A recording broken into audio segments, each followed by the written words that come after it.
Halo,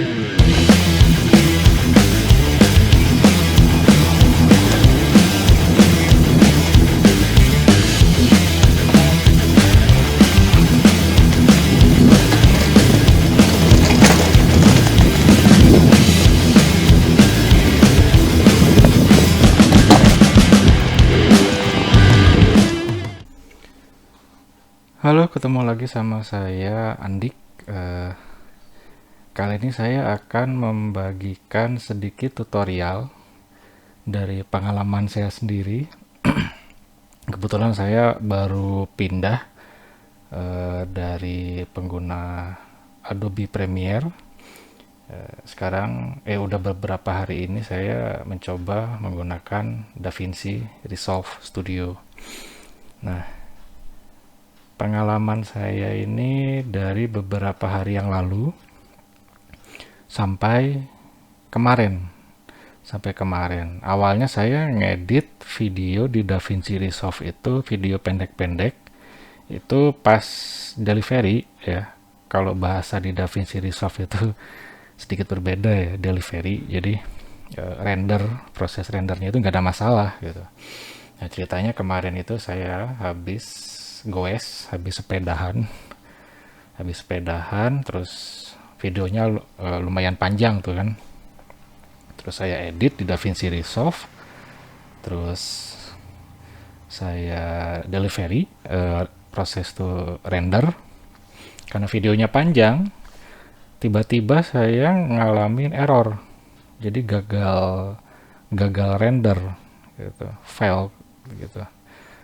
Saya bilang, ini kenapa file gitu ya. Saya baca peringatannya itu, katanya suruh ngecek filenya masih ada di drive nggak gitu. Terus saya pikir lah, filenya kan ada di drive gitu ya. Saya coba di harddisk internal, masih tetap. Saya coba di harddisk eksternal, masih tetap gitu ya. Gagal terus render tuh. Terus saya cari, ternyata masalahnya tuh simple, dan ini cukup nyebelin. Terutama untuk pengguna baru ya, di DaVinci Resolve ini. Nah, biar nggak bertele-tele, kita langsung aja ke layar. Oke, sekarang kita sudah berada di tampilan layar komputer. Di sini akan saya buka DaVinci Resolve Studio-nya. Di sini saya punya sampel video dari rekaman saya bersepeda atau goes kemarin. Ini sedikit aja ya buat sampel. Nah, di saat saya rendering, itu muncul kotak dialog katanya file ya gitulah, pokoknya gagal render gitu ya. Nah, bingung tuh.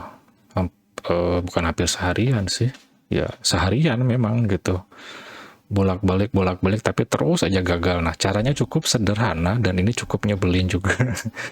Ya, jadi ini kalau di sini masih ada render queue-nya, di queue list-nya ini di close aja dulu semua ya. Yang gagal itu di close semua. Terus buka di menu DaVinci Resolve, ada preference. Nah, muncul nih, awalnya kan gini ya. Nah, gitu. Terus pindah ke tab menu user. Nah, di UI settings, perhatikan yang paling bawah. Ini ada stop renders when a frame or clip cannot be processed. Ini jangan di checklist, hilangkan checklistnya. Ya, hilangkan checklistnya. Sekali lagi, yang bagian terakhir ini, yang stop renders when a frame or clip cannot be processed, hilangkan checklistnya, save, lalu pilih ya, terserah mau custom, mau YouTube, mau Vimeo, terserah. Itu setting-setting, terserah suka-suka kalian. Setelah itu add to render queue, udah masuk di queue list kan. Nah, baru start render, dijamin masalah kelar.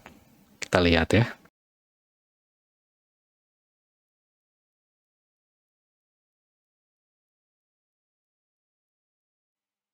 Oke, dan complete. Artinya ini sudah tidak ada masalah lagi dalam proses render, nggak gagal lagi, dan memang statusnya complete ya.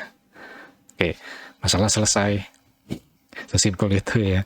Oke, tambahan tips dari saya ketika kita lagi di patch edit nih, kita lagi cut edit gitu ya. Biasanya pas ada penambahan efek atau teks atau apapun itu gitu ya. Biasanya suka ada berat ya kalau di Adobe Premiere itu di sini line-nya merah ya. Dalam artian kalau kita play di menu playback ini, di tampilan playback ini pas kita play itu biasanya patah-patah ya biasanya gitu. Terutama kalau komputer kita memang middle end to low gitu ya. Nah, caranya gimana? Kalau di Adobe Premiere itu kan tentukan in, tentukan output, lalu tekan enter gitu ya. Nah, kalau di DaVinci Resolve ini cukup berbeda. Caranya gimana? Kita pergi ke menu playback, pilih render cache, lalu pilih smart.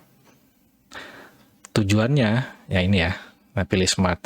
Nah, tujuannya sama seperti Adobe Premiere, jadi DaVinci Resolve akan merender untuk sementara agar kita pas di tampilan playback seperti ini itu nggak patah-patah gitu, jadi mulus gitu. Jadi yang merah-merah ini tuh akan berubah jadi biru nantinya, begitu ceritanya.